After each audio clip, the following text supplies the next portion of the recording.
lama banget sih si Nita katanya mau kesini. Kok nggak kesini?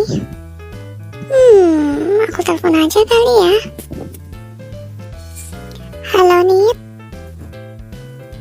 Cepet dong kesini, aku udah bete nungguin kamu. Ya, aku di kamar, langsung aja masuk. Ada ibu kok di ruang tamu, bilang aja ya. Oke. Halo Tani, maaf ya aku telat. Tadi aku ngerjain tugas kuliahku dulu. Kamu libur-libur ngerjain tugas? Emang tugas apa sih? Ya udah masuk dulu aja, duduk. Iya, jadi aku tadi habis ngerjain tugas prinsip pengajaran dan asesmen yang efektif 2 di sekolah menengah. Gitu, jadi ya lama. Emang apa yang dibahas? Nah, jadi tugasnya itu mengenai etnopedagogi. Kamu tahu nggak etnopedagogi itu apa?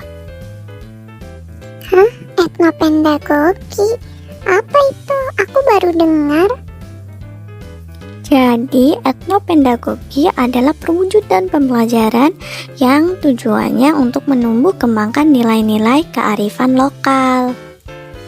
Oh, jadi etnopedagogi itu pendekatan dalam pembelajaran di mana kita menggunakan nilai-nilai lokal ya, atau nilai-nilai kearifan ke dalam pembelajaran.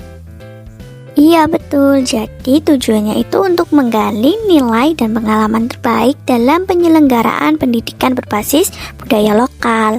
Kemudian juga untuk menggali nilai-nilai inti sebagai landasan sosial budaya untuk pendidikan nasional.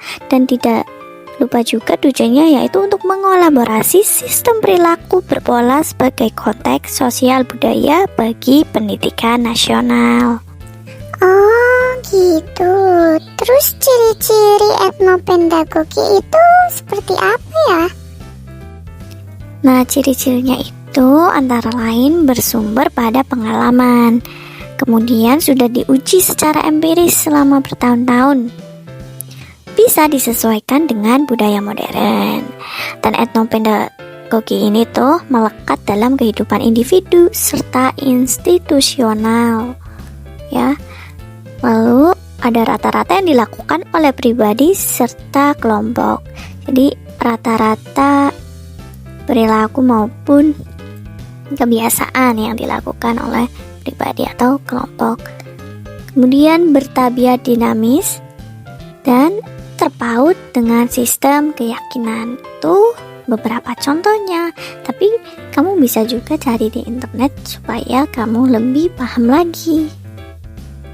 Oh iya, paham. Berarti intinya memang ciri-cirinya itu melekat dengan kebudayaan maupun kehidupan lokal masyarakat ya, dan bisa diimplementasikan dalam pembelajaran. Nah, kalau implementasinya itu seperti apa?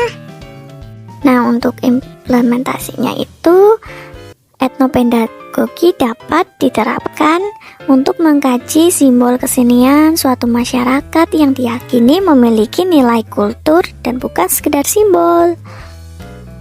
Kemudian implementasi lainnya itu etnopedagogi bisa dilakukan pada bidang media dan teknologi. Media tersebut bisa berupa aplikasi yang dirancang untuk memberikan informasi mengenai kampung, adat, dan pembuatan makanan tradisional.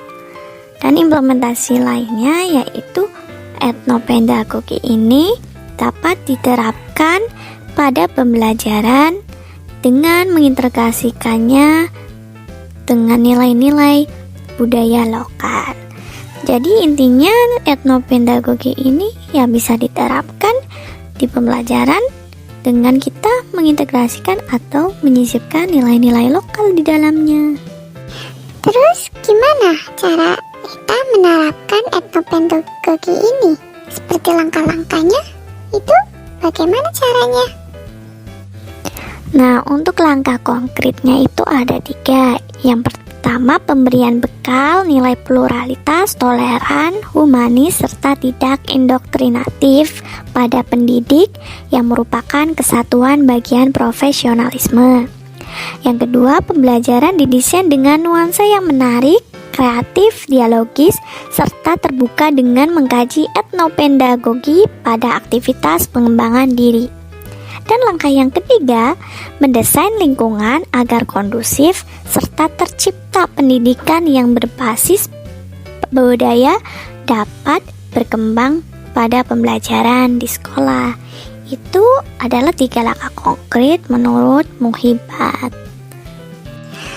Terus untuk kelebihan dan kekurangan etnopedagogi itu apa ya? Kan pasti setiap pendekatan maupun apapun itu ada kelebihan dan kekurangannya kan? Kalau etnopedagogi apa ya? Ya, untuk kelebihannya sendiri itu etnopedagogi memudahkan peserta didik dalam memahami konten materi dan mengaplikasinya ke dalam kehidupan sehari-hari karena konten budaya tersebut itu dekat dengan kehidupan peserta didik. Nah, untuk kekurangannya itu tidak semua peserta didik atau individu dapat menerapkan budaya baik yang diajarkan. Jadi tidak semuanya dapat menyerap budaya baik. Kemudian banyak budaya yang ada di lingkungan memerlukan implementasi pembelajaran berdiferensiasi yang tepat. Nah, untuk etnopedagogi ini sendiri sampai sekarang masih dikaji. Jadi suatu saat pasti ada pengembangan informasi baru lainnya. Jangan lupa update ya. Oh begitu, makasih ya atas informasinya. Libur gini aku gak cuma bengong di rumah, tapi aku juga dapat informasi menarik dari kamu. Hehehe, sama-sama. Tapi kamu bisa cari informasi yang lebih dalam lagi di internet maupun di artikel ya, karena pengetahuanku ini hanya sebatas itu. Oke, siap. Kamu lapar gak? Yuk kita makan yuk. Aku udah nyiapin makanan spesial nih. Lagi iseng-iseng coba masak. Wih, keren. Yuk, aku lapar. Let's go.